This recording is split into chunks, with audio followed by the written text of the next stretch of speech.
Hey, hey, hey, Broncos Country. It's time for another episode of the Nothing Rhymes with Orange and Blue podcast here on the Orange and Blue Network. Guys, it's been a tumultuous week of feelings for Denver sports fans. A lot's been going on. Basketball, hockey, all kinds of things. But one thing we can always agree on, we love the Denver Broncos, and we're here to talk about it. The Denver Broncos are rising in the power rankings all across the NFL. There's a lot to talk about, a lot to unpack. Here we go, Broncos Country. Let's friggin' get it.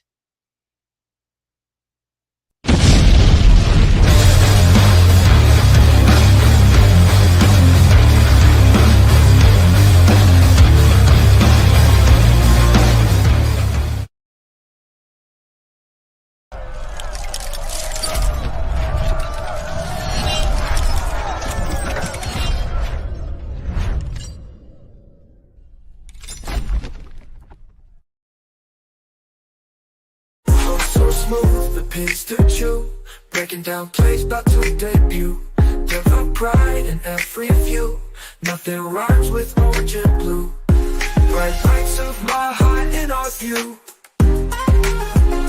Nothing rhymes with orange and blue. Nothing rhymes with orange and blue. Nothing rhymes with orange and blue. From draft picks to game reviews, celebrating wins, analyzing the clues. Nothing rhymes with orange and blue.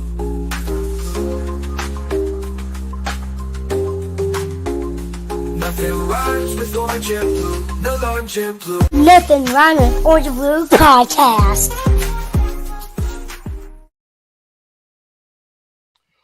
Well, what is up, Broncos Country, and how you doing, Orange and Blue crew? Welcome to another episode of the Nothing Rhymes with Orange and Blue podcast here on the Orange and Blue Network and on our sister station, MHRT Network. I'm so glad you decided to join us tonight. I am Johnny Baki, the Mile High Viking, and with me, as always, my cousin, my childhood best friend, and my co-host, Jay the Dream Weaver. What's up, cuz? How was your week? Oh, it's been a good week, man. Ups and downs. Saturday was the quintessential heartbreak / heart make type of day in Game 7s.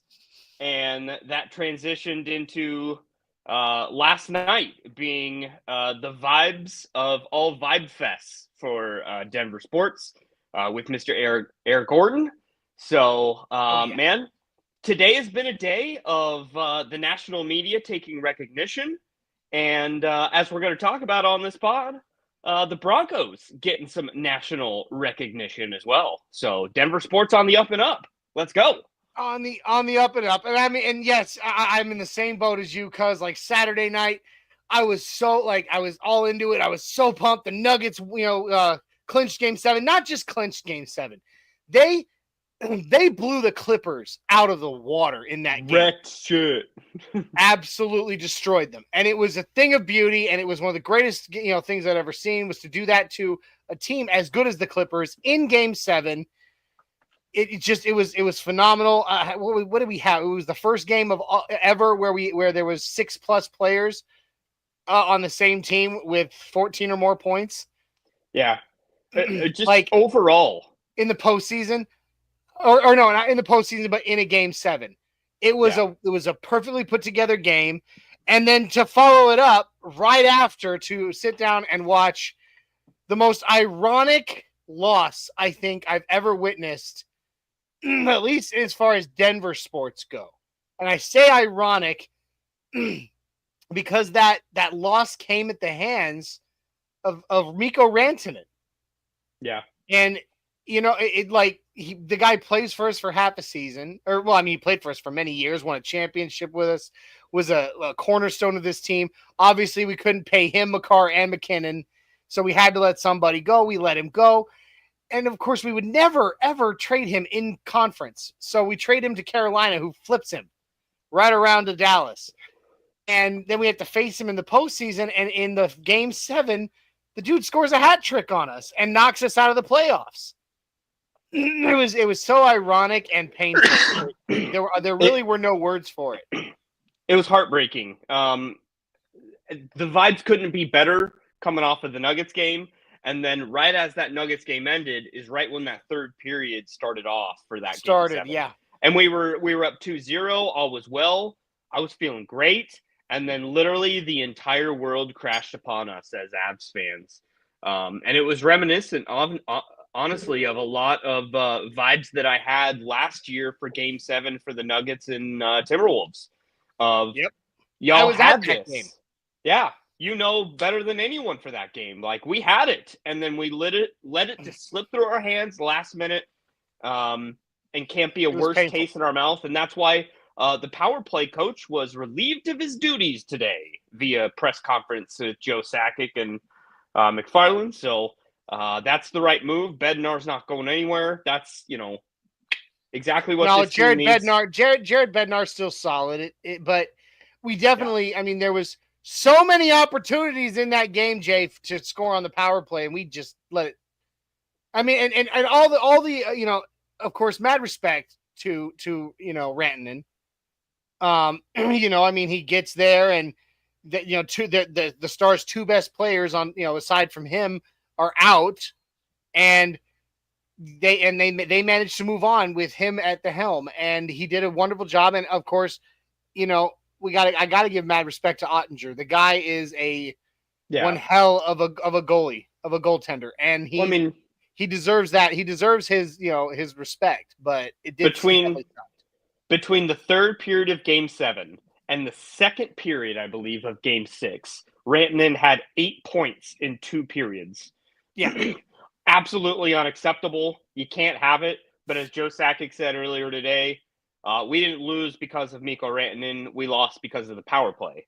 And he's totally right on that. And another side at the same time.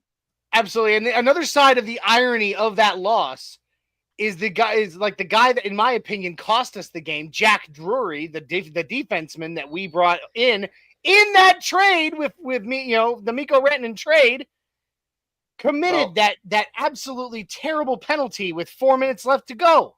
Yeah. It was bad stuff overall. Like, it was. I tried to watch some hockey actually yesterday. And I can't do it. So I'm going to watch the cup being lifted because I haven't, missed that since like 1998 or something like that. I was going to say since we were like 7 years old. Yeah. Yeah. But like other than that, hockey can kick rocks till October. I'm over it. Yeah.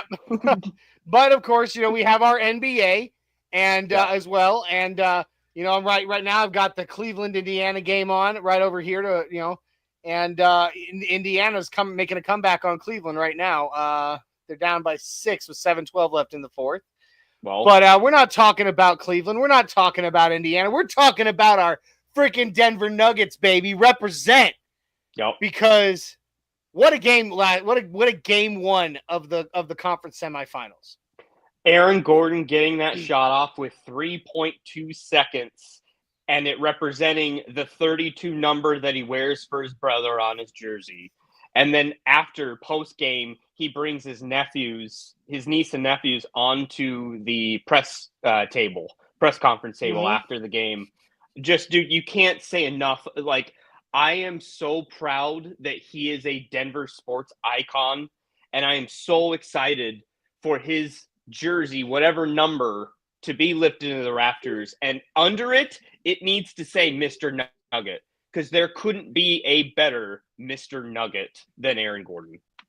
I mean, absolutely. Obviously, we all know that everything begins and ends with the best player in the world right now, Nikola Jokic. Obviously. But and of course you can't go wrong with the guy who comes in clutch, all the time, and that's Jamal Murray, especially in the postseason.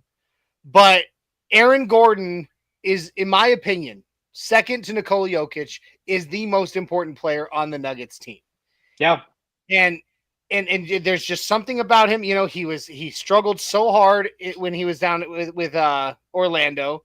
Mm-hmm. And then when he came here, a lot of people were, we made the trade, point guard or guard for guard, Aaron Gordon for Gary Harris and RJ Hampton. Yeah. And it was And a lot of us were like, really? We're giving up Gary Harris for this Aaron Gordon guy? And then he came to Denver, got his fresh start, and boy, was it a fresh start. And, twice now in the playoffs, like the game-winning, basket, dunk, whatever. He's really come into his own, and he's such a stand-up guy on and off the court. What a dude. What a game. And, I mean, and of course, you got to look at the way that game played out. It was going the way that all the national media thought it would. Most of the game, we were, we lost our lead at 24-22 in the first quarter, and because we came out, we punched OKC in the mouth, and before they could really get their defense set. But once they got their defense set, it flopped, and then we were down by an average, probably the whole game, of 10 to 11 points, just the whole time. And every time it looked like we were going to make a push to come back, they would just start sinking them again and and run the score back up. It wasn't until the last 2 minutes of the game that the Nuggets really made their push, and to come back like that and to retake the lead and the lead for the win, like that basket, huh? First lead since I believe 3 minutes left in the first quarter. Yes. To take that lead at 3.2 seconds left to win the game. That's Nuggets basketball. That's what the Nuggets do. They are the most clutch team in the NBA. And it was just such a thing of beauty. And Nikola Jokic, what did he have? 43 and 22? A 40-26 game. 40-22-6, I believe. I think that sounds about right. 40 points, 22 rebounds. Dude, he is the best player in the world. This is not only the battle of MVP candidates and SGA versus him, which obviously any person with a brain that watched that game last night could obviously tell who the MVP of this league is. It's not even a question. SGA is just like a compliment on their team. Like he's not even the focal point. It is. No, he's good, but he's not the MVP. And I'm going to tell you, when the fans in Oklahoma City kept chanting MVP every time he took the line, I was like, I was getting so pissed off because I was like, one, no, he isn't, and two, he's never been. So stop. So there are two MVPs currently on that court, and their names are Russell Westbrook and Nikola Jokic. So I'm gonna throw some props out. Fanatic Dak, he showed up and said that he was picking Nuggs in 6, and that was my exact mirror prediction for this series, because I honestly looked at it as SGA versus Jokic for the MVP discussion, and Jokic is going to feel disrespected in that regard. So you instantly have fired to the best player on the team, and then the number 2 most important player on this team, Jamal Murray, his Canadian counterpart in SGA, that showed him up on Team Canada in the Olympics this past summer. Absolutely. He's got a chip. Murray was embarrassed, and he should have been, for his performance. He should have been. It was awful. Olympics. It was his Olympic performance was garbage. Horrendous. And I claim that Murray's going to have a don't disrespect me game in this series. And it could be game 3. It could be game 2. But he's going to go off, and he's going to show that he's the best Canadian basketball player in the lay of the land. So, man, it's going to be a fire series. I'm so excited. And the vibes. No, go ahead. Oh, I was just going to say, like, I can't get over. I just can't get over what we saw in the game and how, I don't know, they're so resilient. And mad props also thrown out to David Adelman, who, comes in as the interim head coach with 3 games left in the regular season and won all 3, and then won a 7-game series again, to take us to the conference semifinals. Listen, that dude is going to be an NBA head coach. I'm gonna steal a super chat from the DNVR post game last night, but it was something along the lines of, before our eyes we have seen an adult boy turn into an adult man. That's beautiful. He is. But the point great. That the thing that I'm seeing is that guy is going to be a NBA head coach. Yeah. And if the Nuggets, if the Cronkies don't come to the conclusion that he should continue to coach the Nuggets, I think they're stupid. We'll see. We'll see about that. At the end of the day, it's whatever Jokic wants. If Jokic isn't comfortable with that, and that's not the plan Jokic wants, then so be it. I guess that makes sense. But still, that man is the coach. The players seem to trust him. They seem to have faith in him, and they seem to be comfortable with him. I think that there's a lot to be said for that. Today, news break: Nick Wright, obviously of Denver sports, did proclaim that Jokic is the best player in the world and that he has held that opinion for quite some time, and went just short of saying he was wrong about the MVP, because obviously no surprise he's been an SGA for MVP person. But I spin that to say that he has been the hugest critic of Jokic throughout his career, and he now has seen the light and done a complete 180. And you may be able to say the same thing when it comes to Bo Nix and when it comes to the Broncos, because as we're going to have highlighted on this show, there are some up and down power rankings of what the national media and people view the Broncos as. They don't see the Broncos in the same light as the Avalanche and Nuggets right now. Yes. So totally different. Gonna hit our comments real quick. Shy is asking us, do we think the Nuggets could win game 2 tomorrow night? 100%. All the I absolutely do. City. We've already beaten them at home once. It's well, not at home. We've already beaten them on their home court. It's another away game tomorrow night. But the thing is, we've already taken away their home court advantage with that win. And so we've proven we can do it. And here's the thing. The Nuggets, think about this for a second, Shy. All right. The Nuggets went into last night's game with less than 48 hours of rest following their Game 7 victory. Right? Oklahoma City had 8 days of rest. And we came out and we beat them. So now both teams are going to be starting out on pretty even ground as far as exhaustion goes. As far as the fatigue and the what is that? Victory by attrition. As far as the attrition goes on the whole thing, both teams are going to be starting out a little more even with this next game. And so, I absolutely think the Nuggets can get it done. But it's the playoffs. Anything can happen. I was going to say, it'll come down next game, I think, to a Jamal Murray game. I truly believe that's going to be a swing in one of these games. So why not next game? Just let Jamal run the offense and let him go cray-cray. Like, he needs one game. Let Jokic rest for a game. Like, just chill out, dude. No, I mean, he's got to be out there, but still. You can't put the best player in the world on the bench in a semifinal round. You just can't. But he can't score 40 a night consistently, and that's not a good thing for our team. Like, that's not a good thing. I mean, there will be things that need to be addressed in the offseason for sure. D-Rock says, "Sup, dudes," with a salute. It's good to see you, D-Rock. Sorry about your Lakers, my friend. Now that the Lakers are out, since right now we're talking basketball, I'd love to know, since the Lakers are now out, who are you picking or wanting to go all the way this year? In the West, at least. Help us out. Dave Glassman first came in on Facebook. He says, "Go effing Broncos." It's our buddy Dave. But then he comes back in and says, "Facebook is broken. YouTube for the win." It's good to see you, Dave. We're glad you're here. Broncos in. Got my game 4 tickets. Haven't been to a Nuggets game in 15 years. You're in store for a good time. One in a season. You're in for a good time. I haven't been to one since the conference semifinals last year against Minnesota. I went to 2 games in that series.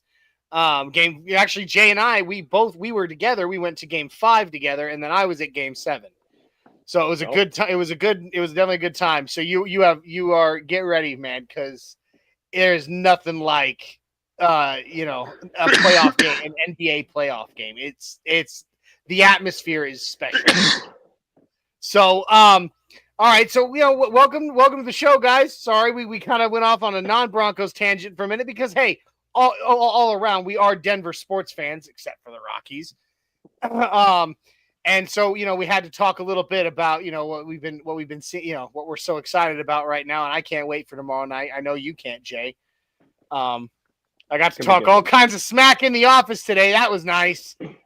That's good, man. It is. It's very good.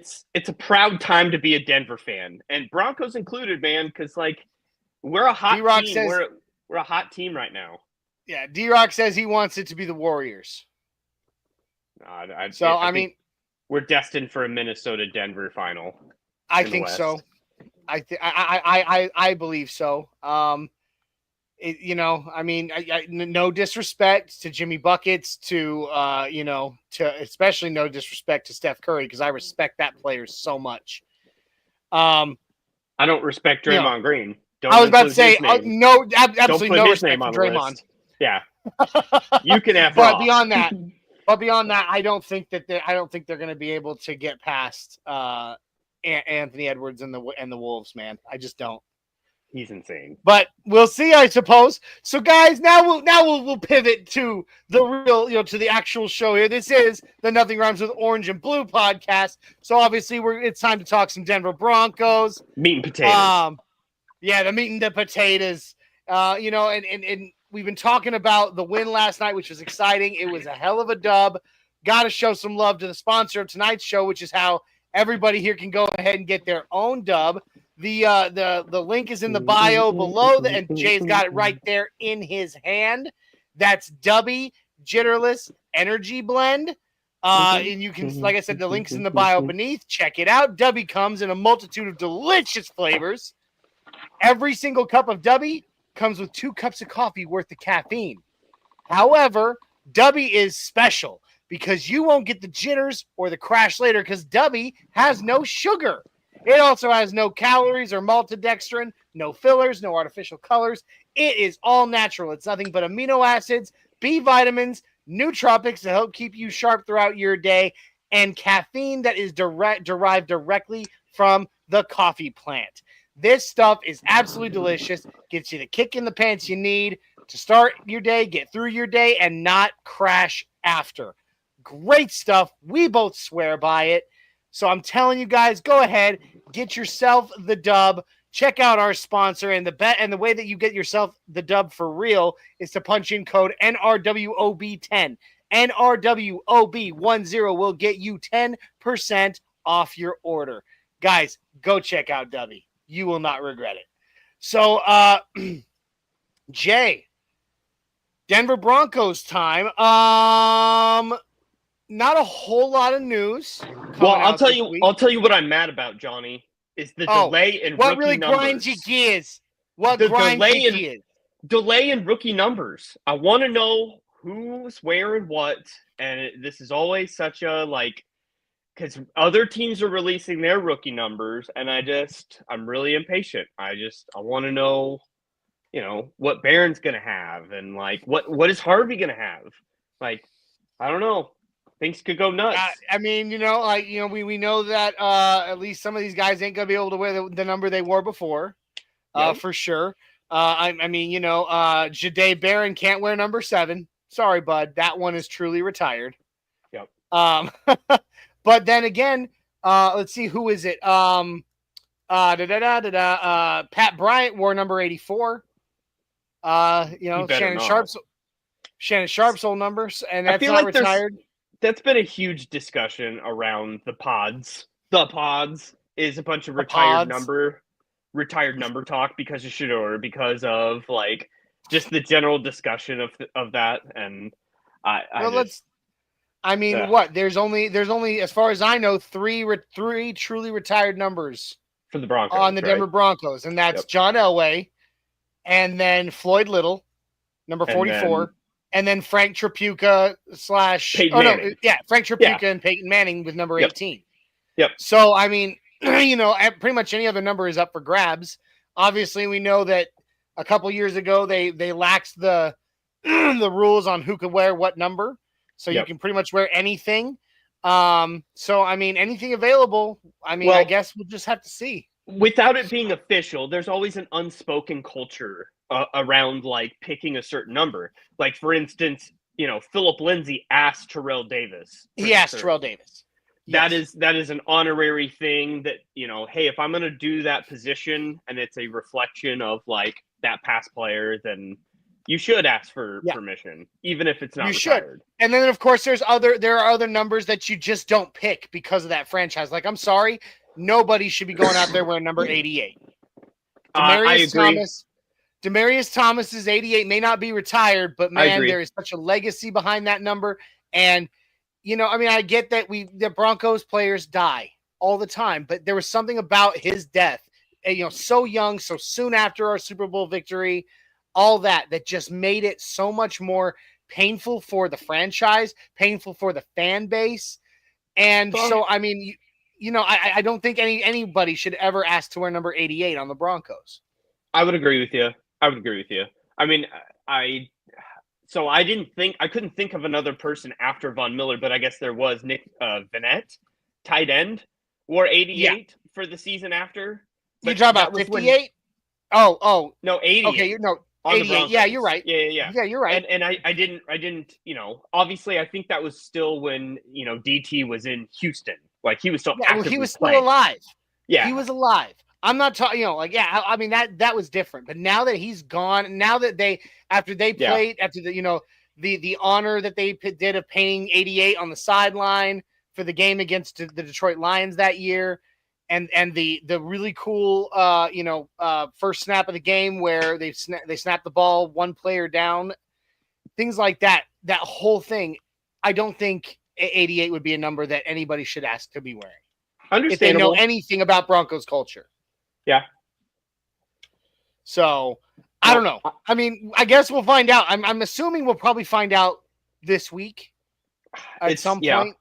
It sounds like Bryant's going to be 13. At least these are the most, He wore 13. No, somebody wore 13. Was it him that wore 13 in college? I think it was him. He was Maybe. 13. He was. I remember thinking that because I was watching his highlights. I saw number 13 and was like, my lucky number. I've always loved the number 13. Well, not lucky number, but my favorite number because everybody always thinks it's bad luck, and I like to say I create my own luck. So I don't care that it's the unlucky number. So I wore 13. That was my number. And so all the power to him, dude. Do it. Yeah. Get out there in that number 13. Let's make something special out of it that isn't Trevor Siemian. True. I just it's very, very weird times, I guess, for rookies to ask vets for. I know that happened with the Giants rookie. He's asked Lawrence Taylor, and he asked someone else on the Giants. But I mean, he got denied twice in two different jersey requests from legends to be, on the Giants. So very crazy, man. Here's the thing. Here's the thing that some of these rookies need to keep in mind. You've proven nothing in the NFL yet.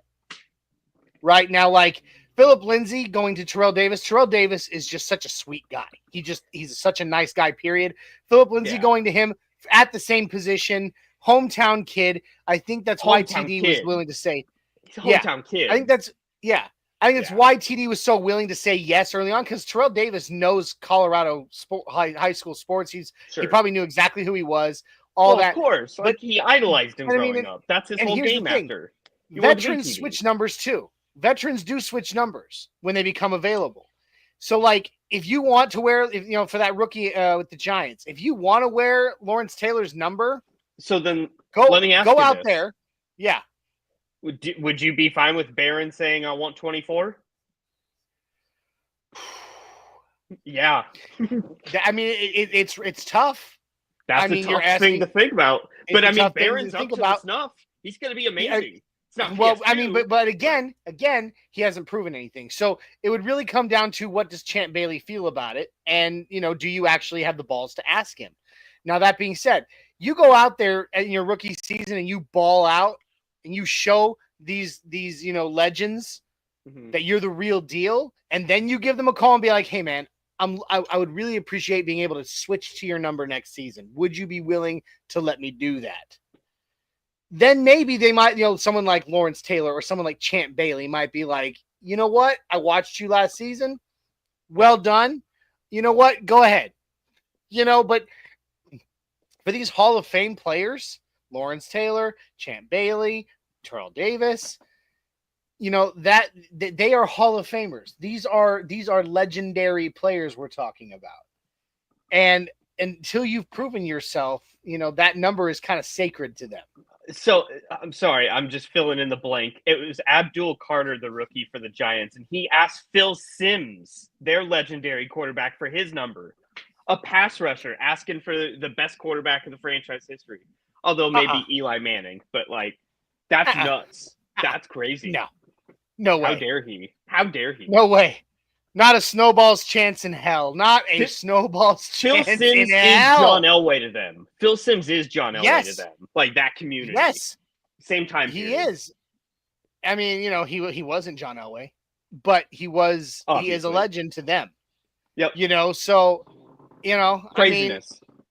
I mean, it's nuts. Sorry to go on a tangent Michael. Oh, go ahead. Oh, no, it's fine.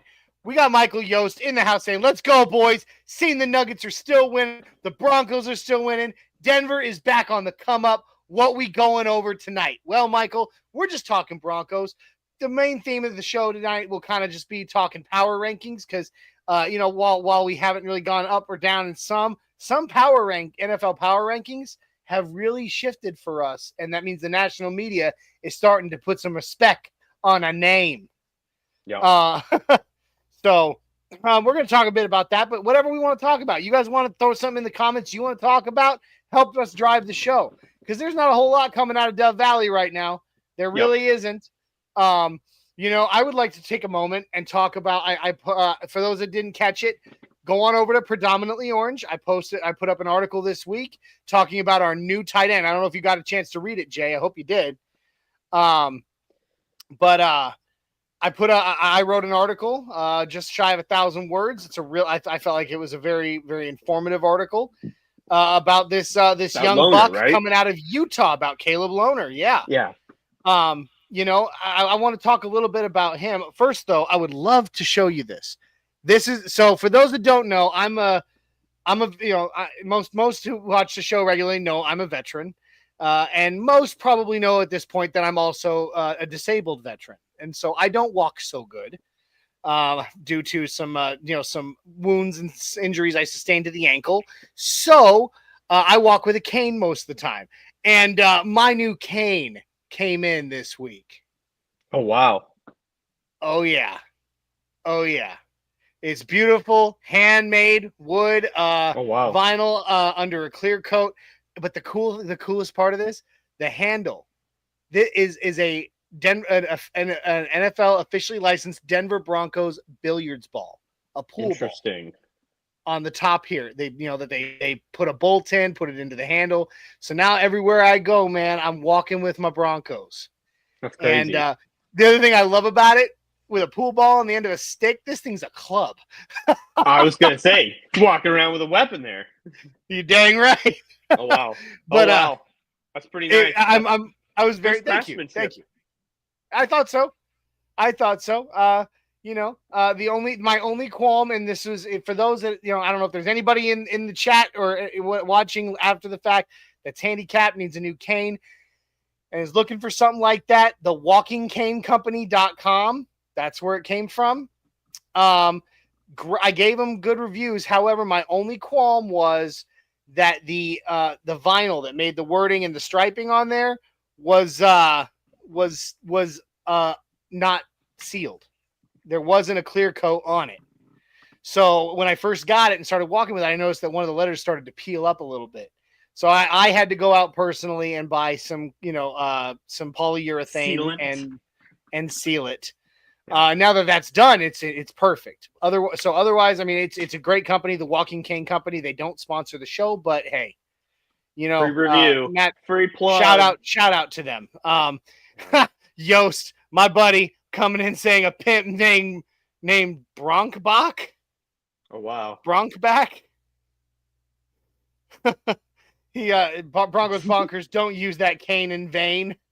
I won't, my friend. I won't, man. You'll see me at the games, man, now in my full Mile High Viking garb with a Broncos cane now. It used to be just my little hook, shepherd's crook style cane. Now I'm rocking a Broncos cane, man. I'm so excited about that. So very nice. I just wanted to show it off. because I thought that was kind of fun for me as if you're going to be a cripple, you better be a cripple in style, right? Yeah, you're on brand. Very on brand for your accessories. You're right. Well, I mean, That's let's be honest, Jay. What do I own that isn't Broncos or Star Wars? I mean, that's pretty much my thing. A happy late May the 4th to you. Yes, it is Revenge of the 6th today. There you go. because what you have is you have May the 4th be with you. Sure. Then you have Cinco de Mayo, so you eat a lot of Mexican food, and then it's Revenge of the 6th. Okay. That's a pretty rough 2-day stretch in there. That makes sense. Right? And it's usually thick of the playoff season as well. Pretty much every single year. I mean, yes, it is. It's a lot coming at you super fast. Welcome to spring. So let's see. Okay. Yo says, as far as your article, I liked it, but I need to see us actually target our tight end. And we will. We will. Now, getting to Loner, okay? I wrote my article from a very optimistic standpoint because that's who I am. I'm an optimistic person. Well, it couldn't have been very long since he's had how many snaps, Johnny? You're right. Do you have that stat in the article? I have that stat in there. I have all the stats in there, but I also have other stats. In there, and that's what I wanted to kind of talk about. Is that everybody's been so out on Loner because he only had 57 snaps, 4 receptions as a college football player. I get that, but I will point out all 4 of his receptions were very, very impressive red zone touchdowns. Yeah. On top of that, he's got incredible vertical on top of being ridiculously tall. He has great body control, because he was a basketball player. And then I started talking about some of these, some others that his story is very similar to. One of them being a legendary tight end nowadays named Jimmy Graham. Yeah. And Jimmy Graham, get ready for this. Okay, Caleb Loner only played 57 snaps in college, right? Mm-hmm. He had 4 touchdowns. Jimmy Graham only had 17 receptions in college and only 5 touchdowns. It's not that big of a departure there. Okay.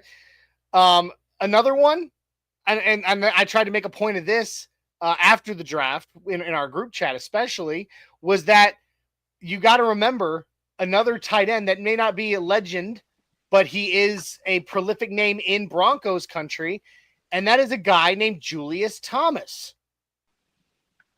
Julius Thomas was a college basketball player. Slightly different story was that with Caleb Loner, he started out playing for BYU, for Brigham Young, and then he switched to Baylor. Okay. But on Baylor, he was coming into Baylor. He was a top 100 recruit in basketball going into college, a top 100 in the nation. All right. So he was a 5-star recruit basketball wise. He goes to BYU, has some success, decides he wants to transfer to Baylor right after Baylor won the national championship. Right. And because of the talent on that team, he ended up becoming a bench player. And as a result, can't have that. And everything else went down for him. Can't be on the bench. So that's sports. Now, because of COVID, he had an extra year of eligibility. So he decided to use that. A lot of players are doing that. That's why we're seeing some older players coming out of college right now. He decided to do that. And he put his name back into the transfer portal. It was at that time that the tight ends coach at Utah, not the basketball program, the tight ends coach at Utah goes, what a shot in the dark. I think this guy would make an amazing football tight end.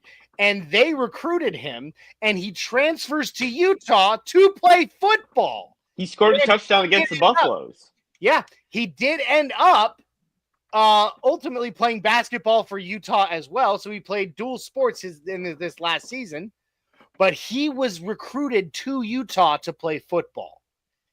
They turned and everything that his tight ends coach had to say about him was that not only was he not only did he have great body control, the vertical, good hands, great hand-eye coordination, all that.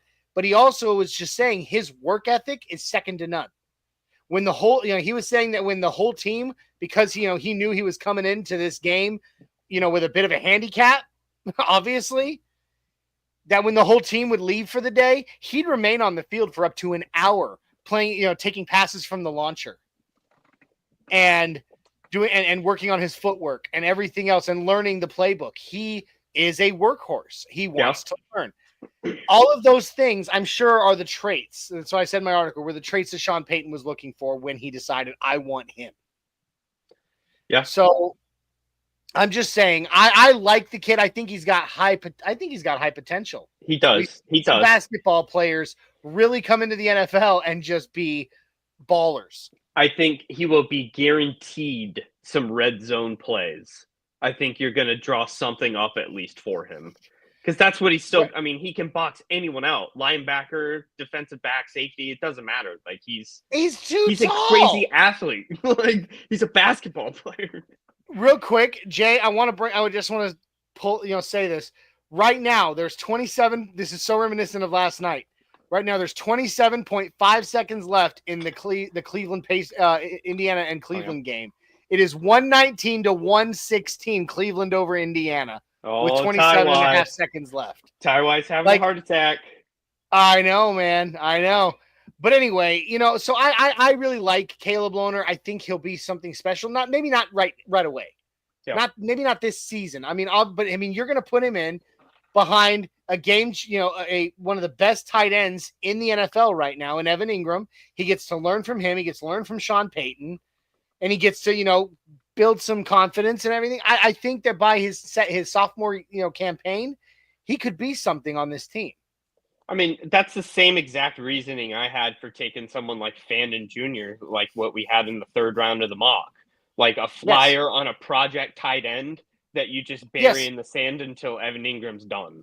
And Evan Ingram ain't going to be here for like 5+ years. That just I don't think is realistic. I mean, here's the thing. That's the thing. We don't know. He could be. He's only 30. And, True. Some of these tight ends are playing up to 37, 38 years old. And, yes, he has some injury history. But, again, Bo Lowry, man, we don't know what – oh, my God. Oh, my God, Jay. Indiana just shot a 3, went up 120 to 119 to win the game. Oh, no. Who shot it for Indiana? I didn't catch it. I literally just saw the bucket sink. So, dude, the playoffs Indiana just beat Cleveland. They're now 2-0 in this series, but it was literally almost identical to the end of our game last night. So that is catastrophic for Cleveland because they lost both their home games. Oh, those poor bastards. Gotta feel for him, man. But it literally looks almost exactly like, okay, who was it? Who is that? Number 0 on Indiana. I couldn't see his name. I think it might be Halliburton. Yeah. It was the only difference was the 3 he took was a straightaway 3. So it was literally from downtown. Yeah, it was Halliburton. It was Tyrese Halliburton. Dude, so yeah. So poor Tywai. I'm feeling for him right now. Yeah, man. Poor Tywai. But anyway, getting back to our Broncos, I like Caleb Lohner. I think he can be something special in the future. I don't expect him to come out and ball this year. Now, if he does, if what his college coach was saying about his work ethic and how quickly he learns and picks it up happens in training camp and we see him ball, it's possible. Julius Thomas did it. Yep. He was drafted in 2011, and he was on the roster playing in 2011. So it's possible. I'm not saying I expect it, though. True. So, I don't know. Go check out my article. Go check out my article. I think you'll find it informative, and it was a lot of fun to write. So, getting to do my deep dive and research on this young man, and I'm actually working on something where I'm trying to get him on the show. So, we'll see if that happens. Let's see. Yo says it's Bo. I think it's going to be determined by Bo's confidence and the comfort of the short game with the offense. boy. Mr. Mr. Yost brings up a great point. Mhm. A great point. So goes everything, as in Bo. And hopefully Bo is everything we want him to be. Absolutely. Hopefully he lives up.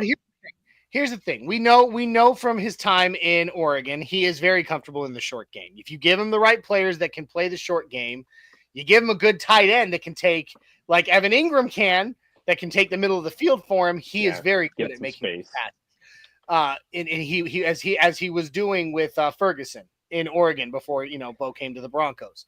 So I would not, it's not something I'm terribly concerned about. Obviously, at the NFL level, things change a little, but he is in his sophomore season, his second year under Sean Payton in the same system with the same coaching staff, which is something he's never had before. Yep. So, I think we'll be okay there. I really do. His same, hubby, his whoopee in Sutton, which is going to be his go-to. And that's a big advantage for a quarterback too, just to have symmetry with his number one. You just made my night by saying by calling Sutton his whoopee. Well, it kind of is. Well, no, but okay.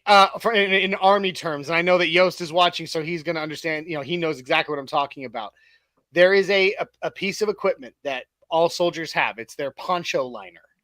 Okay, it's like a warm liner for your poncho for that's meant for being used in the rain to keep warm in cold rain. But the thing about that is we don't call it a poncho liner, we call it a whoopee. And our whoopee is literally our most sacred piece of equipment because we use it as our blanket, we use it as our pillow. I knew a dude who had his whoopee stolen and when he found out who stole his whoopee, nearly killed the guy. Well, that's a very personal article to take. Like, it is. No value in so, that. So like when I was getting out of the army, I didn't care about any of my equipment. I was like, give it all back. Get, take this, take that. I don't ever want to see it again. But I was begging. But I went out and bought a brand new poncho liner to give back to them so that I could keep my whoopee. And I still have it in my closet. And sometimes I still use the damn thing. And it still smells like Afghanistan. But it is my whoopee. Oh. So you made my night calling Sutton his whoopee. Well, I mean, it is his security blanket, his go-to. The thing that gets him through the days is throwing it up to Sutton. Here comes Yost. It is the Army version of a portable safe space. Your team leader smokes you for 3 hours. Whoopee makes you feel better. Wrap yourself in your blankie, buddy. That's what we did. No shame in any of that. But okay, so any last thoughts on Loner or anything like that? I don't think so. It's all right. About Bo. Perfect. Now, another person that we're going to be having, before we get into the power rankings, and another person, special guest we're going to have on the show here. Don't have an exact date yet. Still working out the deets. Is Kurt Tossie. I don't know if you know who he is. He's a very famous content creator on the internet. Got famous on Instagram. He's on TikTok and everything as well. Does a lot of really funny videos. Funny dude. And he was actually the guy that got to make the Broncos 6th round pick of Jeremy Crawshaw.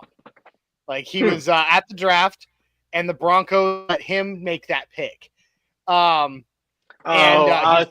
I know. He was the one that got up there. He was the one that got up there and insulted Packers fans like passive aggressively, where he was like, y'all are so like. When they told me I got to make a pick, man, I ran all over Green Bay. I felt like I was Terrell Davis. That's pretty great. And then he was like, and how about, what was the next one that he said? I was like, yeah, and y'all are so nice, He's like, you're it's almost like our team beat yours in a Super Bowl. And then he like pulled up some, and then the last one he said was, and how about that helicopter flyover in the first round? I haven't seen such a beautiful helicopter since John Elway. Like right there in Green Bay was absolutely, he was just absolutely insulting Packers fans. It was great. Really funny guy, and we've been talking, and he's going to come on the show here soon. Just have to work out a date for that. So it's going to be a good time. So stay tuned for that. Nice. But now I think it's a good time to kind of pivot to the power rankings a little bit. We're about 50 minutes in, so it's a good time for that. Excuse me. So I've got several different power rankings kind of pulled up, and most of them, the Broncos are still kind of sitting in the same area, around, I think before the draft, we were ranked 13th overall in the power rankings. Some of them have us moving up to 11 and 12. One actually had us, I believe it was ESPN actually dropped us down to 14. Yeah. I saw that. But probably the most important one I'd really like to talk about is the fact that CBS Sports named the Broncos as fourth in the West. In the West? Fourth in the AFC. Sorry, in the AFC. Oh, in the AFC. I've got basketball in the brain. Sorry, fourth in the AFC, second only to the Chiefs, the Bills, and the Ravens. So I mean, that is a really excuse me. I'm sorry. That's like best. That case is scenario. that is a really good place to be, though, when you consider how we started last year and where we've been. Sure. To suddenly be the fourth, by at least by their reckoning, the fourth best in the AFC. That's a pretty good come up, in my opinion. What are your thoughts? No, it is. I don't know. It's pretty impressive in the year-over-yearness of that. The perspective of the Broncos, I feel like, is just a very up and down, because it's not necessarily a proven. It's not necessarily a proven thing. We've only had one. I'd say 3/4 of a regular season, because we really had like an extra 4 weeks that our offense was just completely, off the rails and wasn't our true offense. So like we haven't really had a full season yet of our offense, like, and how Bo takes everything. It's going to be a project still. But I don't know. I respect Sean Payton in wanting to like grow it a certain way and not like insert some crazy free agent. Like, can you imagine how different we would see the draft, like if we did get like Cooper Kupp or something, or did a big free agent wide receiver? I don't know. Our defense is going to be like number one. Chris Harris Jr. talked about it with Kay Adams, I saw the other day. Oh, Strap is high on this. He was like, this is going to be the number one defense in the NFL. And like he has every right to say that. Like, there's on paper, this defense is going to be insane. Like, that's now, of course, in my opinion, I mean, this may just be me. We definitely still have to pay attention to the linebacker room very, very closely. Because yes, we got Dre Greenlaw, and that is a massive signing and a huge upgrade. But the injury history of every of all the linebackers we have in that room, and then kind of the ones that aren't the best players. Alex Singleton, Singleton injury, Greenlaw knee injury, a season-ending knee injury, Greenlaw season-ending knee injury in the Super Bowl. And then who was it? You had Drew Sanders. Justin Strnad. Sanders was shown to be subpar. At least he got exposed hard against Buffalo. And Strnad, I mean, he's got injury history now too. Strnad had a pretty found ceiling. Like, we knew exactly, what max he could be. We needed an upgrade for sure on that. I still don't think we've seen what Drew Sanders is going to be. I kind of thought Drew Sanders might have a pretty big come up this season, because he's going to have an entire season under his belt being active, I think. Not only active at the position that he's meant to play. Him and Jonah Ellis, I feel like, are going to like probably surprise some people. It could be a really, really nice come up. I don't know. It'll be interesting. There's a lot I of mean, different we can hope. characters. Yeah. You know, and that's the thing. Sean Payton loves developing a young team. Yep. That's the thing. You know, a lot of darts. and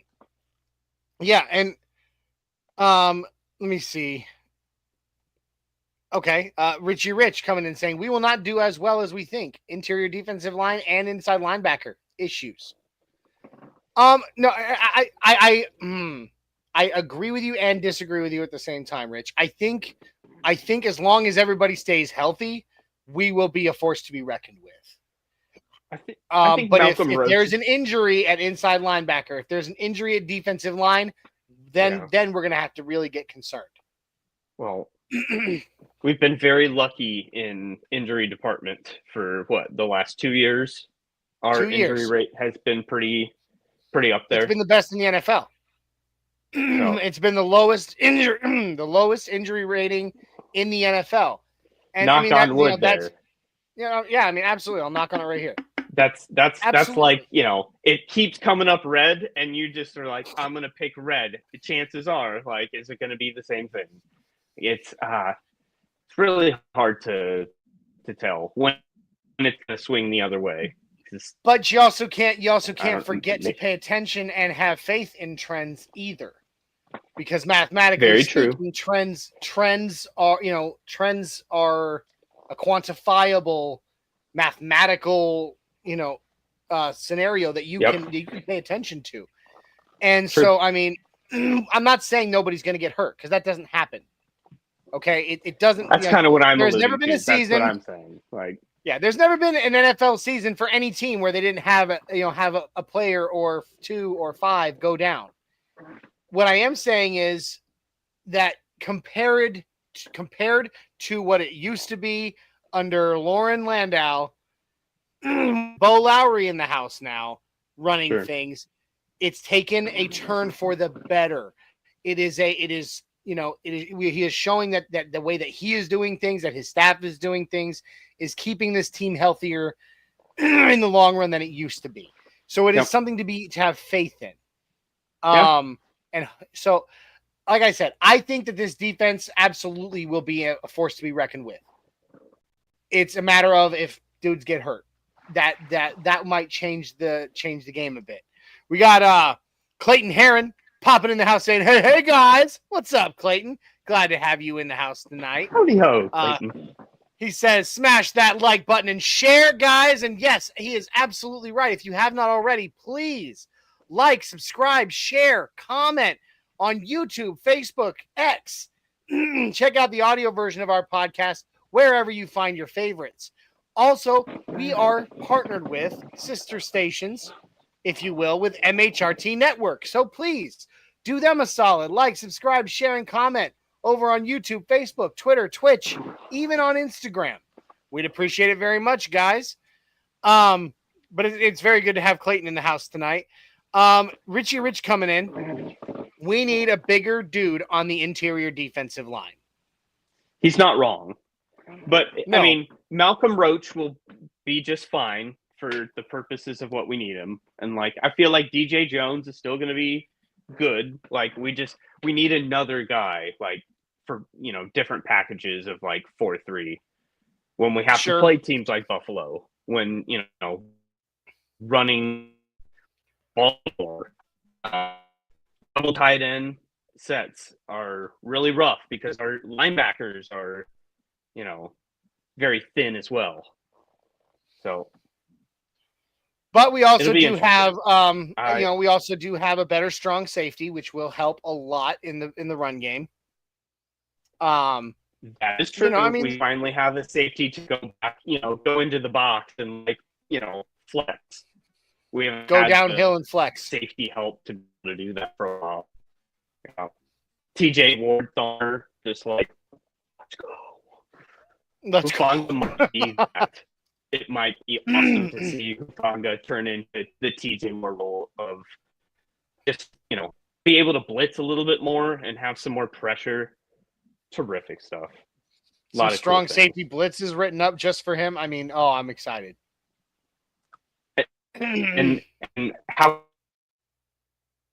can you make that work like a ridiculous inside? Yeah.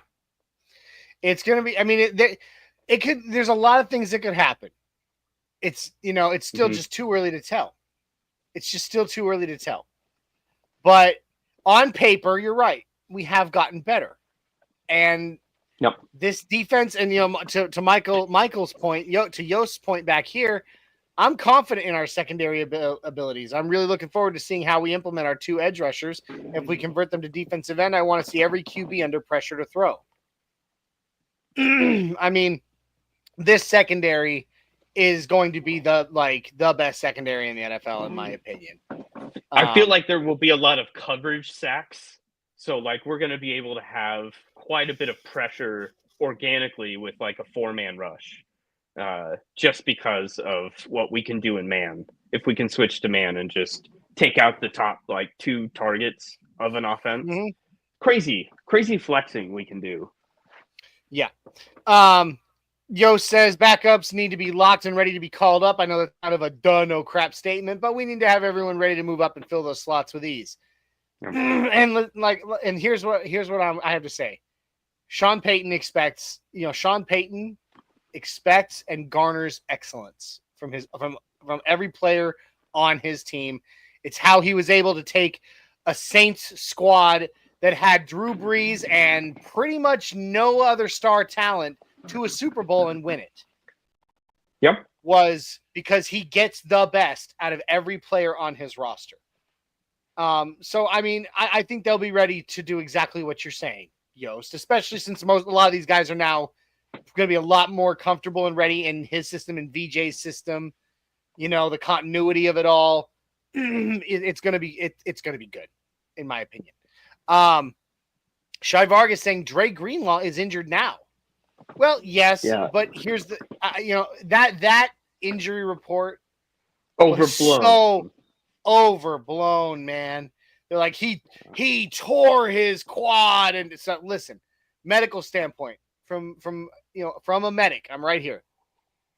There, he strained his quad. A strain can happen to anyone. They've happened to me. Back in my Army days when I was still able to do that. I strained my bicep in the gym. It's not that serious. It's a couple of weeks of rest, ice, heat, and it heals pretty quickly. It was not a full tear. It's not a season-ending injury or even a months of rehabilitation kind of thing. It is a quick thing that he will. I mean, literally, he posted a video of him running in front of a horse at full speed the day that the report went out saying Broncos Country, I'm fine, or all is good, or something like that. So, no, it's not something to be terribly worried about, man. He is going to be ready to go. I mean, what are your thoughts, Jay, on this minor strain of his quad? I mean, I don't think it's too big a deal. I think it's one of those things that if we see the same thing pop up in the preseason, then that's a different thing. But the stage we're at now, no big deal. It's all about timing with injuries. You're going to have injuries. It's just when are you going to have a string of not having them? Excuse me. And if you want to look at the severity of what a strain is to especially to a quad muscle or something like that, if just look at the Nuggets this season, towards the end of this season, Aaron Gordon strained his calf muscle. Yeah. He did a lot of resting on that. He did some resting, but I mean, it was a few games at a time, and then he was back in playing. And look at him right now.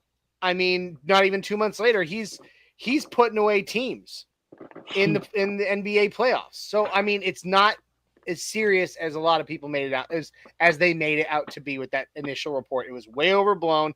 They didn't have all the information. They heard quad and they were like, "Oh, he tore it." And half of them, I guarantee, don't even know the difference. The ones that were reporting don't even know the difference between a strain and a tear. Reporting from Kansas City, huh? Yeah, right. Nick Wright, is that you? Get off the phone. So, I don't know. I'm not too terribly concerned about Dre Greenlaw's strain. He'll be fine. It's exciting. We've got an exciting spread of things to think about in the off season as far as new parts and weaknesses we obviously needed. Like, I don't know, Evan Ingram's going to change everything. I think if done correctly. If done correctly, and he plays game like he believes in what Sean Payton's throwing down. Payton knows how to use a tight end.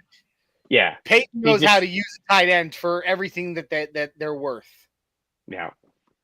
So, I'm just as excited about you or as you are about that. And as far as the power rankings go, while some of them have us sitting pretty much where we were before the draft, the fact that at least some of them have us moved up, and some of them even quite significantly. I think Rich said in his comment that the highest he personally saw was us ranked at 9 on the overall power rankings. But to see that from some of these big national media sites and publications, and and being talked about on television by people like Kay Adams. Kay Adams had us really high in the power rankings. Yeah, she's a believer. She believes. To hear all of that, we should be very encouraged. We are finally seeing some of that recognition. Trending the right way. Definitely trending the right way. Absolutely. D-Rock says, I actually feel sorry for all those wide receivers. Psych, just waiting in the terminal for their departure. But wait, postponed because of bad altitude weather. I love it, dude. Like they're gonna be, this secondary is gonna be so shut down, dude. Like I said it right, after the draft, man. Like with Jahdae Barron, Riley Moss, Pat Surtain, Hufanga and Jones. I'm excited to see. I'm excited to see Jones stick to one role and not have to play all the different type of places that he had to last year. Like he had to be in so many different places at once. Well, I mean, the fact that your free safety is your leading tackler, yeah, it shouldn't have to be that way. It's not a good stat. It's not a good stat. Position you want to be leading. I mean, good for him. Good for him. You're getting them tackles, but at the same time, you shouldn't be having to count on your free safety to make that many tackles. Yeah. So that has been addressed, and there will be a change there for sure. So yeah, I'm very excited about that. Like Brandon Jones getting to roam the field and hunt for interceptions. Hufanga! He's on the hunt. He's gonna be on the hunt, bud. and so he's a ball hawk. He's a ball hawk. He's gonna get him. So Yost coming in. I like being kind of ranked mid/underdog. It feels better when we start proving them wrong. You're not wrong, Yost, and that's the truth. That has been the truth of existence for the Denver Broncos and for Broncos Country forever. I mean, we have always been vastly underestimated. We're small market. We're Cowtown. Yep. Like, we're not that big a thing in the national spotlight of selling ads. Just look at Super Bowls. We were the underdogs to the Green Bay Packers. We beat them. We were the underdogs to the Atlanta Falcons in '98. We beat them. We were underdogs to the Panthers in Super Bowl 50. We destroyed them. Like, we've always been overlooked. And you're absolutely right. It is so much more validating when you're overlooked and then you come back and just whoop up on people. Mm-hmm. So, D-Rock, I saw one of those NFL QB rankings that had Bryce Young ahead of Bo Himothy Nix. What in tarnation? Ooh, you enough to get D-Rock to use the T word, man. The language. Ooh. Woo! Well, oh boy. got to be honest with yourselves. Good Yeah. for him. Now, why in the world would I don't know who had that QB ranking list? I don't know in what world Bryce Young has done anything enough to be ranked ahead of Bo, especially after last season. But guess we'll see. I also saw a list that had Jaden Daniels number 1. Yeah, I saw that too, and I was like, really? How ridiculous! What are we doing here? Now, I will say that same exact list had the top 5 because I'm pretty sure you were talking about the same one. Had Jaden Daniels number 1, then it had Lamar Jackson, Patrick Mahomes, and then Josh Allen, and then Bo Nix. Yeah, I was going to say Bo Nix was extremely high on this list, and that's what also turned my head. I will say that. I mean, even though they put Jaden Daniels as number 1, they did put Bo Nix high on that list too. So I don't know, dude. We'll see. It's not going to be a thing. When the regular season starts, all of these post draft before training camps even begun, power rankings are going to go just as out the window as all them damn mock drafts we did before the first round. Well, Cliff Kingsbury for another year in Washington. Yeah, it's going to be fireworks. Can I ask you? What is the trend with Cliff Kingsbury before he was with Washington was that every quarterback he ever coached plateaued. Yeah, but plateaued. And they hit a ceiling, and then their production went down because what did we talk about? We talked about it last season. The teams begin to be able to be it's very easy for teams to game plan against him after half a season. Yeah. So do you think in his second year that could be true for Jaden Daniels with since Cliff Kingsbury is calling the shots? I mean, yes and no. They added someone like Deebo Samuel. They have a lot of different designed plans that I think they have for a lot of their playmakers. Scary Terry is going to have some runway that he's never had before with crosses and motion. Yeah. And just I don't know. We'll see. Cliff Kingsbury a lot. I think he's a really good offensive coordinator. He's not Cook, and he's pretty smart.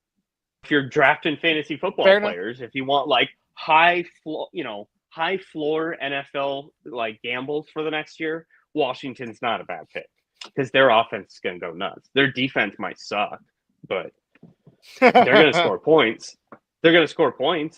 So it's a good bet. I get why it's on some lists high.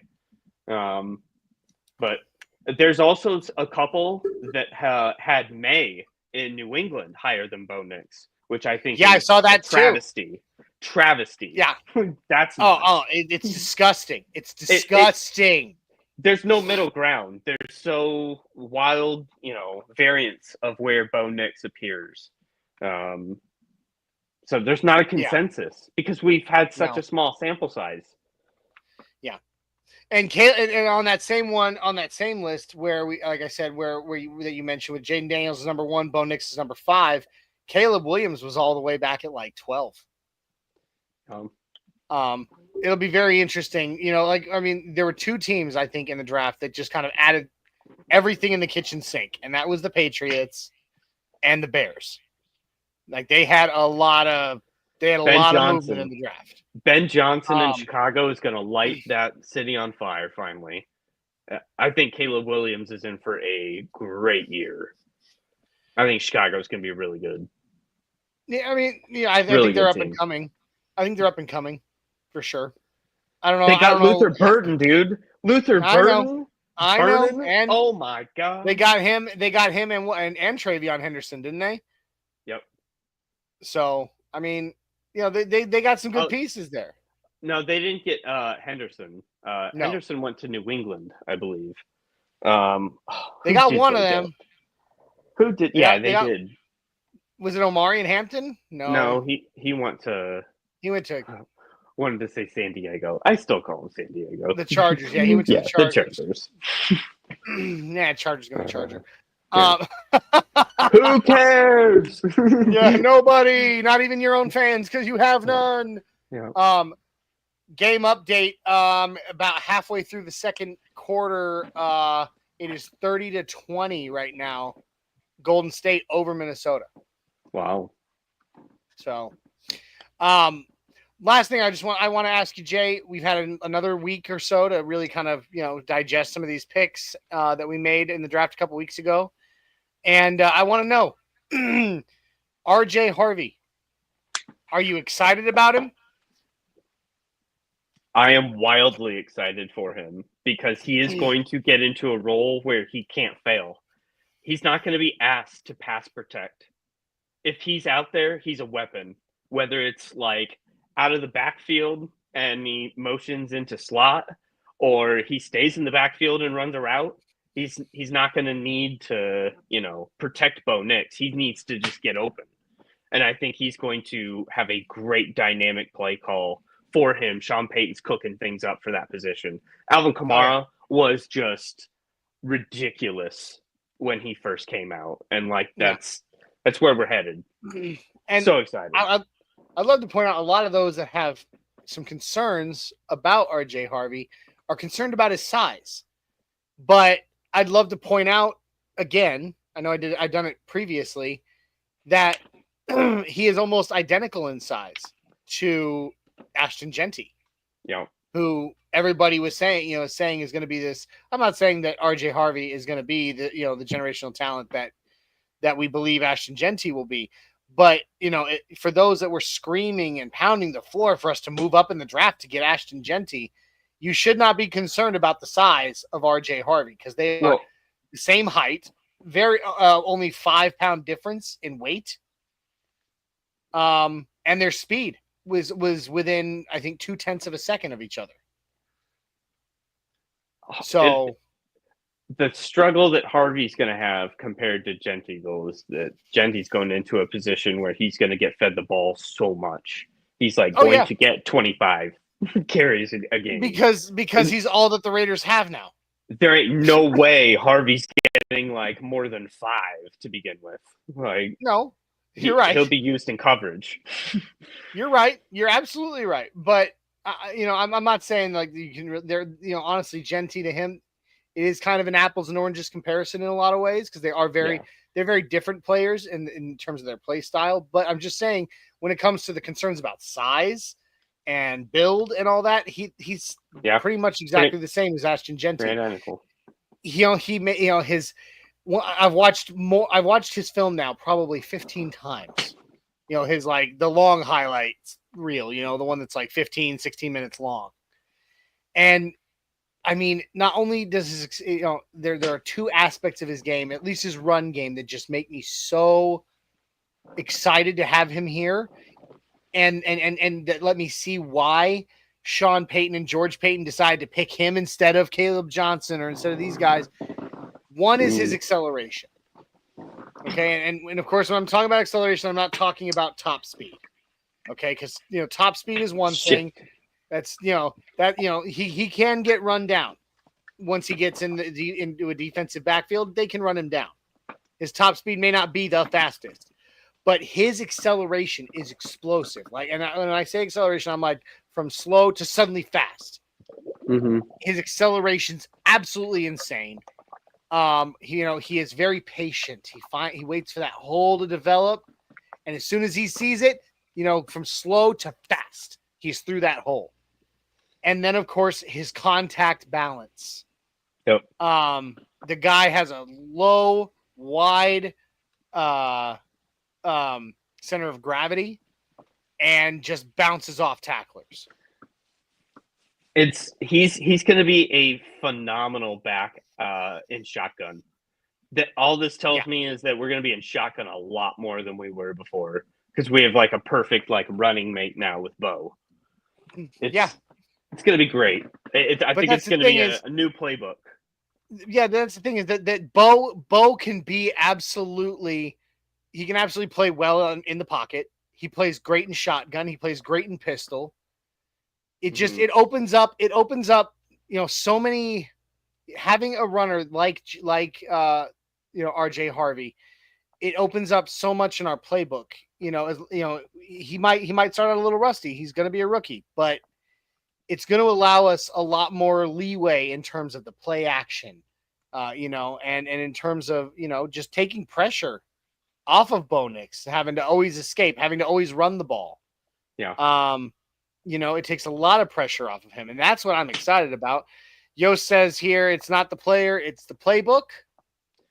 Well, I guess let me say it this way. I had heard mumblings of like Nick Chubb coming. I think I would be totally against that. I'd say we're good to go. Audric Estime, I think. I mean, let's give him a chance.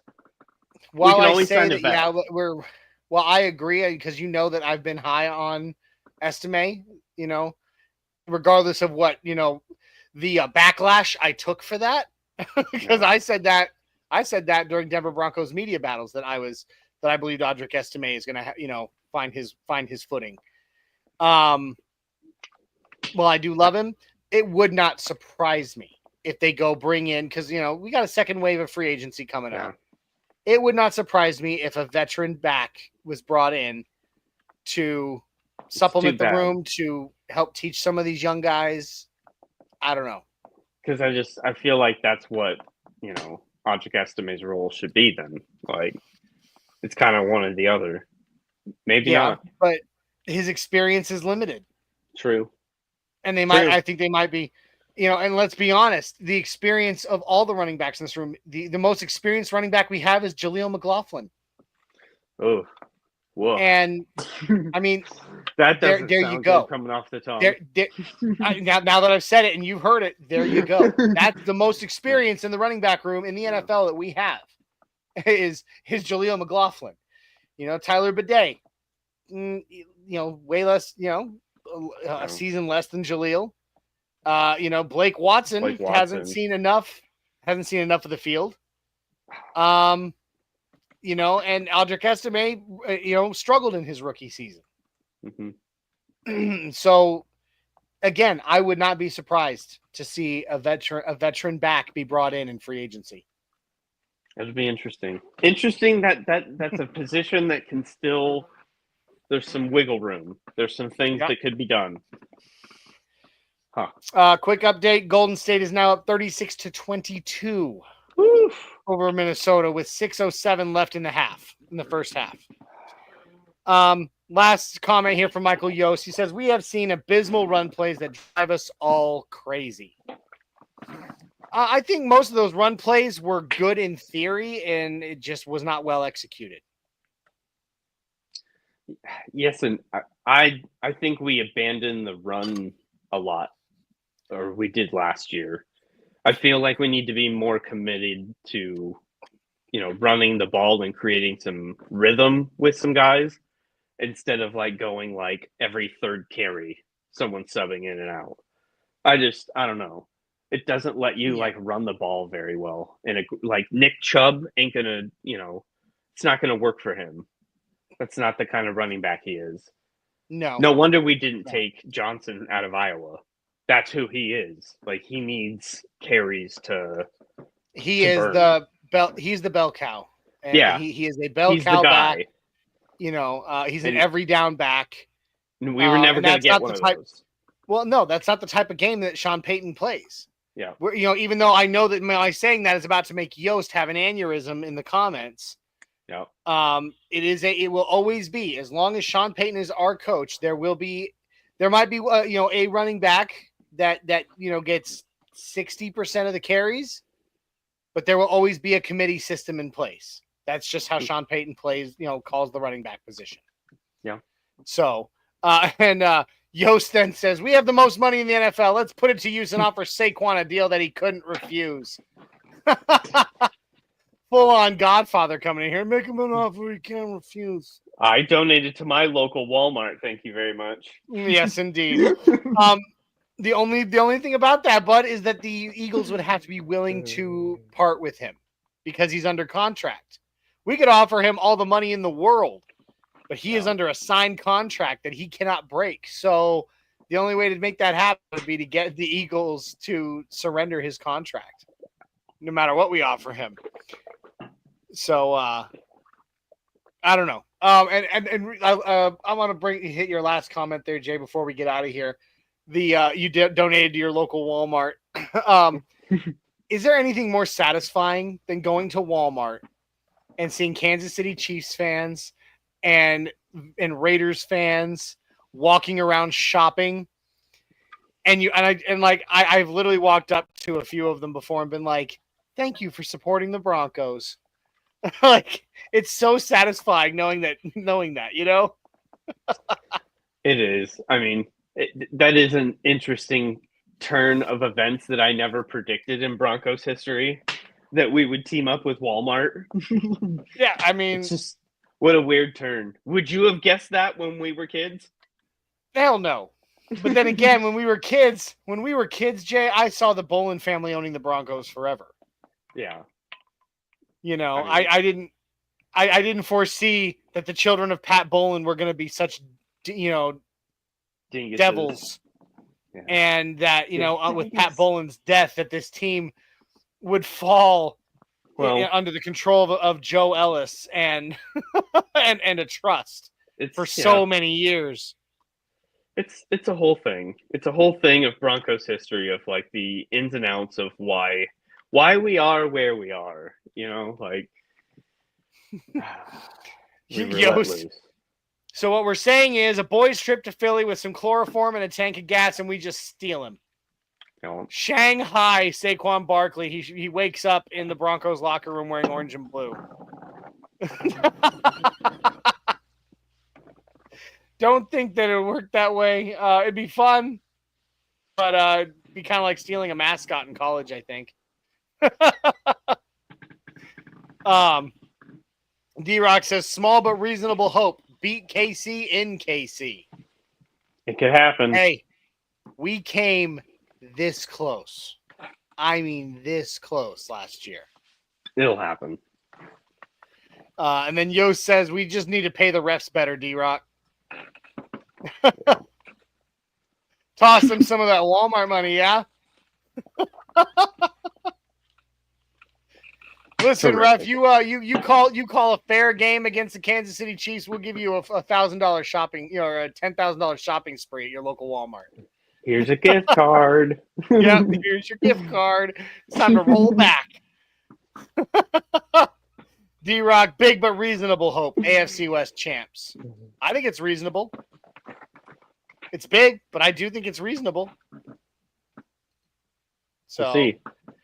There's so much to unpack, guys, and and we're doing our best. And we thank you, of course, for hanging out with us, staying with us right now, because we don't have a whole lot to talk about. I mean, that we haven't already talked about. We will always come to you with you live every week, but the truth is, right now at this point in the year, we beat the draft to death, and now we gotta wait for something more to talk about, right? So. We appreciate you guys bearing with us and staying with us through all of the monotony that is the off season. And that's right. I just used the word monotony. And we really appreciate you, Broncos Country. We appreciate all of you. So please, if you guys haven't already, if you would please like, subscribe, share, comment on YouTube, Facebook, Twitter. Check out the audio version of our podcast for Orange and Blue Network on all your favorite platforms. Then, of course, our sister station, MHRT Network. Like, subscribe, and share, comment, YouTube, Facebook, Twitter, Twitch, even Instagram. Guys, we'd appreciate you guys so much. You have no idea how much love we have for everybody in Broncos Country. Actually, you probably do, because I'm pretty sure you have the same love for everybody else in Broncos Country, just like us. So, any final thoughts tonight, Jay, before you want to roll out of here? No, sir. Go Broncos. And more recently here, go Nuggets for tomorrow night. Let's go. Let's go. Let's go Nuggets. Yep. We got this. We got this, man. Look, we did it once. Okay. Indiana just did it twice. to the Cavaliers. Yep. And the Cavaliers were number 1 in the East. We're taking on the number 1 seed in the West. We've already beat them once at home. Let's do what the Pacers did just now and do it again to them tomorrow night. Oh, the vibes would be crazy going into Immaculate. Denver. Game 3 would be vibes. nuts. Like up 2-0 after OKC. Oh, seriously, Crazy we enough. beat OKC 2 times on their home court, man. I might just sell my kidney to be at Game 3. Yeah, it might be a sweep. So, anyway, let's see. We got a couple of last comments here. D-Rock saying, don't release Dondre Tillman. Ooh, that's a really good take. It is. You should copy and paste that somewhere else. Because you should say that again. Because that needs to be said a lot more. It does. I think he's gonna. He's really good. He's very good. I think he's vastly underrated. Yost gives us a Mile High salute. We got D-Rock saying Mile High Country, love it, and then of course he ends it with the thumbs up, the clapping hands, the peace sign, all that. So thank you guys for hanging out with us tonight, and we'll see you next week. Don't forget to check out Broncos Talk tomorrow night at 6 p.m. Mountain. It's going to be a good time. They always have a great show. If you like speaking Spanish, or you speak Spanish as your first language or second language, and you're looking for a good podcast for that, don't miss Viva Los Broncos on Fridays, also at 6 p.m. Mountain. And then get ready, because coming up in less than a month, the debut of the Broncos Bros right here on the Orange and Blue Network. Guys, we thank you for being with us tonight. We can't wait to continue to see how this season rolls out. Hopefully, we'll have a little more to talk about, like maybe, say, player numbers, rookie numbers, next episode. But until then, Jay, I love you, cousin. You have a good night, and go Broncos! Bye! Orange and blue, we're here for you. Talking Broncos all day through. No stopping us, we're on the loose. Come join the crew, no bad news. Podcast vibes so fresh and true. Nothing rhymes with orange and blue. Catching up on all that we knew. Hit play, let the episodes accrue. Nothing rhymes with